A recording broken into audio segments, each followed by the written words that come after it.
Welcome, everybody. Week 8 of the high school football season. Clint, Brakebill, Kale, Steed to tell you from Week 8 what we learned tonight. We learned that Week 8 brought it. You and I were excited about this schedule, looking at some of these games. The one that we had circled, talk about delivering, it delivered.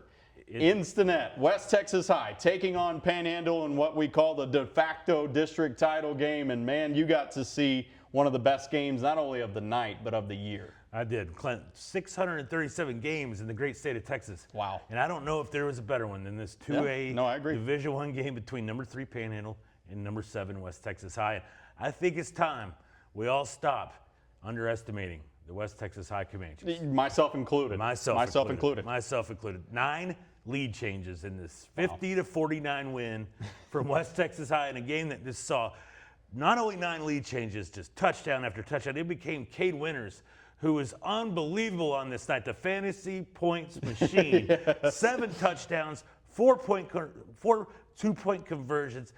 It came down, though. What was so crazy, 99 points in this game. I'm going to go on a limb and say he ran for 285. Yeah. Okay. I'm going to say he had 40 carries in this game. He threw it 3 times. Yeah.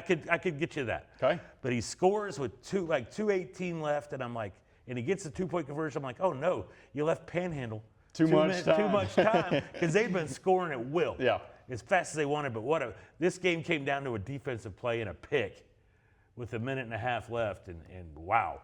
What a game. I don't think a lot of us saw WT winning this game. And again, it's time to stop underestimating West Texas High. They're 7-0, the only 11-man team left, undefeated in the Texas Panhandle. Not only that, their first 7-0 start since 1995.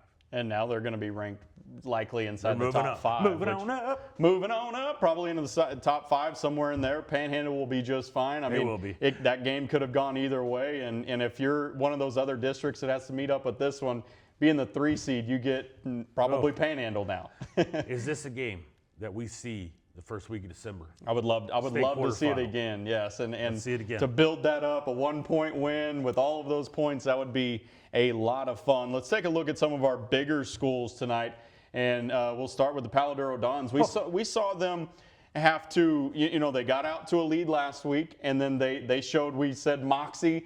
to be able to score the game-winning touchdown. Well, wouldn't you know it, it played out that same way tonight on the road at Lubbock-Cooper. Did you feel this was a trap game? Yeah, absolutely. And Lubbock-Cooper, I know that they've struggled the last 3 weeks, but I mean, they started the season hot. We know they still have talent on this roster. They've showed that year in and year out. So Palo Duro, we've always wondered, how do they travel? Well, they showed that well in Wichita Falls, and they showed that again tonight, but certainly a trap game for a team that you might underestimate that, again, has a lot of talent. Yeah, go on the road. I know they haven't looked good, but you go on the road and you win a game at First United Park in Lubbock-Cooper. That's a place they don't win at.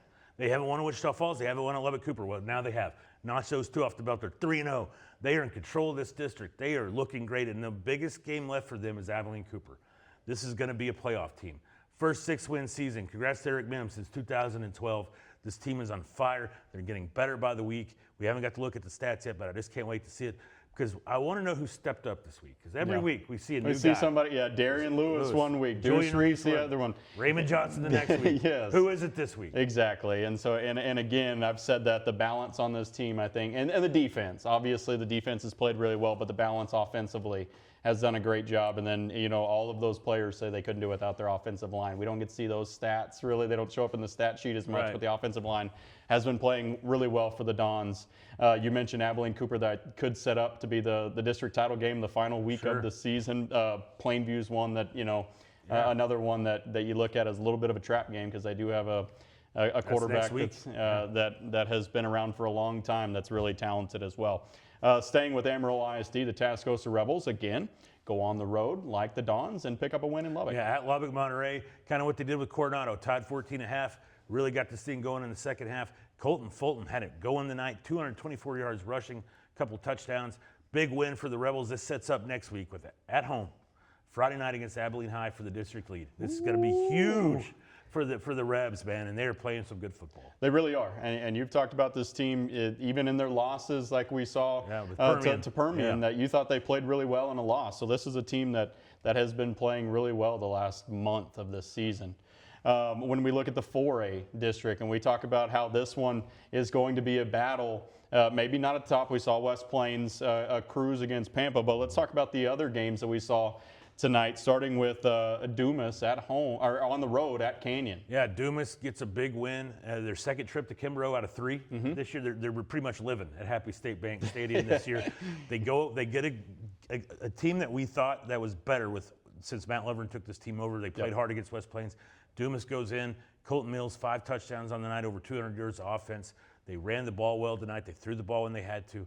They picked up a big win against Canyon, so now they're back at 1-1. And now we go down Highway 60 a little bit, where Randall's defense allowed 183 yards tonight, or limited, I should say, Hereford to 183 yards. They get a blanking against Hereford, 24-0. Caleb Ramirez was hurt in this game, but I still think Randall was the better team, so that sets up next week West Plains, Randall at Happy State for first place. That's going to be a lot of fun. And also, you know, you were talking about teams that look good in a loss. Canyon showed something. Oh, they are. They're a really good 0-2 district team, and they'll have their chance in the next couple of weeks to bounce back. And I still think they're going to be a playoff team by when it's all and said hopefully and done. Caleb is back healthy, and that would set up a pretty fun Hereford Canyon game that could decide who makes the playoffs. Let's hope it is, because Caleb is a very fun player to watch. And not only on the football field, but on the diamond. On the diamond as well. Kale, Steed, Clint, Brakebill. That's what we learned tonight.